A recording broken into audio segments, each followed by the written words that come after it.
आपको सीधे लिए चलते हैं जयपुर, जहां पर सदगुरु संत श्री रितेश्वर महाराज की प्रेस कॉन्फ्रेंस जारी है। क्या कुछ कह रहे हैं, आइए आपको सुनाते हैं। प्रेम धारण करने की क्षमता को धर्म कहते हैं। रिलीजन को धर्म नहीं कहते, कास्टिज्म को धर्म नहीं कहते। स्पिरिचुअलिज्म, आध्यात्म, जहां स्पिरिट हो, उत्साह हो।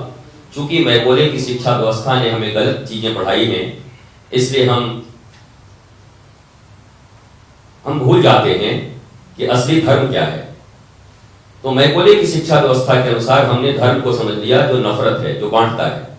जिस देश में यह समझ लिया जाए कि सत्य, प्रेम, न्याय और करुणा बांटने की चीज है, और जहां पर लोभ, पाखंड, अधर्म, अन्याय ये जोड़ने की चीज है, तो उस देश का मालिक तो फिर भगवान ही है, वो सचमुच वाला भगवान जो होगा ऊपर में।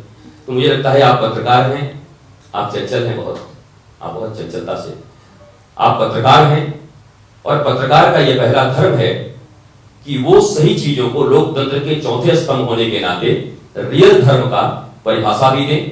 और रियल राजनीति धर्म की पुत्री है, राजनीति अलग नहीं है। राजनीति का अर्थ है वो नीति जिससे प्रजा के ऊपर में राज किया जाता है, उनको सुख सुविधाएं दी जाती हैं। और धर्म का भी अर्थ यही है कि प्रत्येक मनुष्य ब्लिसफुलनेस को प्राप्त हो, आनंद को प्राप्त हो। तो राजनीति और धर्म में कोई अंतर नहीं है, दोनों को चीनी और पानी की तरह मिलकर शरबत हो जानी चाहिए। ये जो विधर्मी लोग कहते हैं कि धर्म से राजनीति न हो, तो दो ही चीजें हैं, यहाँ नपुंसकलिंग है नहीं, या धर्म या अधर्म। तो या तो धर्म से होगी या अधर्म से होगी। मुझे लगता है अधर्म से जो राजनीति होगी वो चली रही, आप देख ही रहे हैं उसका परिणाम भी देश में क्या हो रहा है। धर्म सापेक्ष राजनीति होनी चाहिए, धर्म सापेक्ष, मत निरपेक्ष होना चाहिए। हमारे जितने भी मजहब हैं उसके निरपेक्ष, सभी मजहब रहेंगे, लेकिन धर्म सापेक्ष हो। धर्म तो जीवन है, धर्म निरपेक्ष कैसे हो सकता है।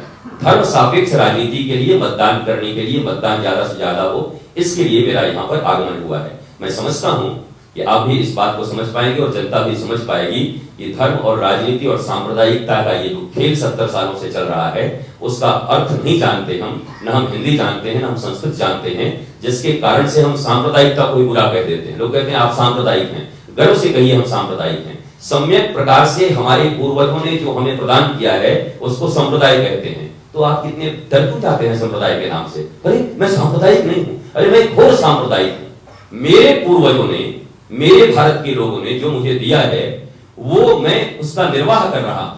तो सांप्रदायिक होने से भी लोग डरते हैं। तो मुझे लगता है पढ़ाई के अभाव में हम अशिक्षित लोग हैं। आप भले ही कह लीजिए कि हम बड़े लिटरेट लोग हैं। केरला में 97% लिटरेसी है, और वहां सबसे ज्यादा ओल्ड एज होम है। बच्चे अपने माता पिता को घर में नहीं रखते।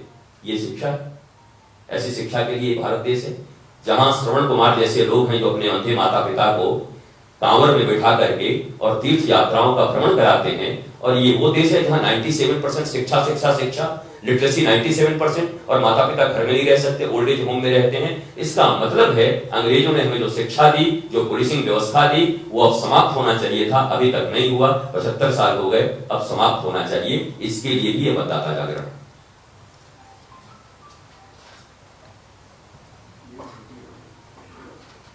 You are still disturbing me.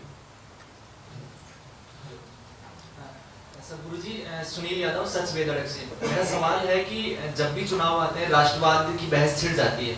गाये बगाए तमाम राजनीतिक दल राष्ट्रवाद की जो परिभाषा भी बदल देते हैं और लोग भी बढ़ जाते हैं। अब आप जब राजनीतिक चेतना की बात कर रहे हैं, तो आप किस तरह से लोगों को क्या संदेश देंगे? आपके दृष्टिकोण से राष्ट्रवाद क्या है? देखिए, राष्ट्रवाद, पहले तो आप मानवता की बात करें। इस पूरी प्लैनेट पे मनुष्य सुरक्षित रहे, इसकी बात सनातन धर्म करता है। सनातन वसुधैव कुटुंबकम, हम सबके लिए काम करते हैं। अब उससे बात आती है, हमारी सीमाएं बनी हुई हैं कि ये राष्ट्र है, ये राष्ट्र है, ये राष्ट्र है, और सभी संप्रभु राष्ट्र हैं। तो अपने राष्ट्र का विकास हो। जैसे आप राजस्थान के नागरिक हैं, पर आप अपने परिवार के लिए उत्तरदायी ज्यादा हैं। मेरे बच्चे कहाँ पढ़ेंगे, मेरे माता पिता की सेवा कौन करेगा, मैं घर में कैसे रहूंगा, पूरे राजस्थान का जिम्मा आपके ऊपर नहीं है। हाँ, सोचेंगे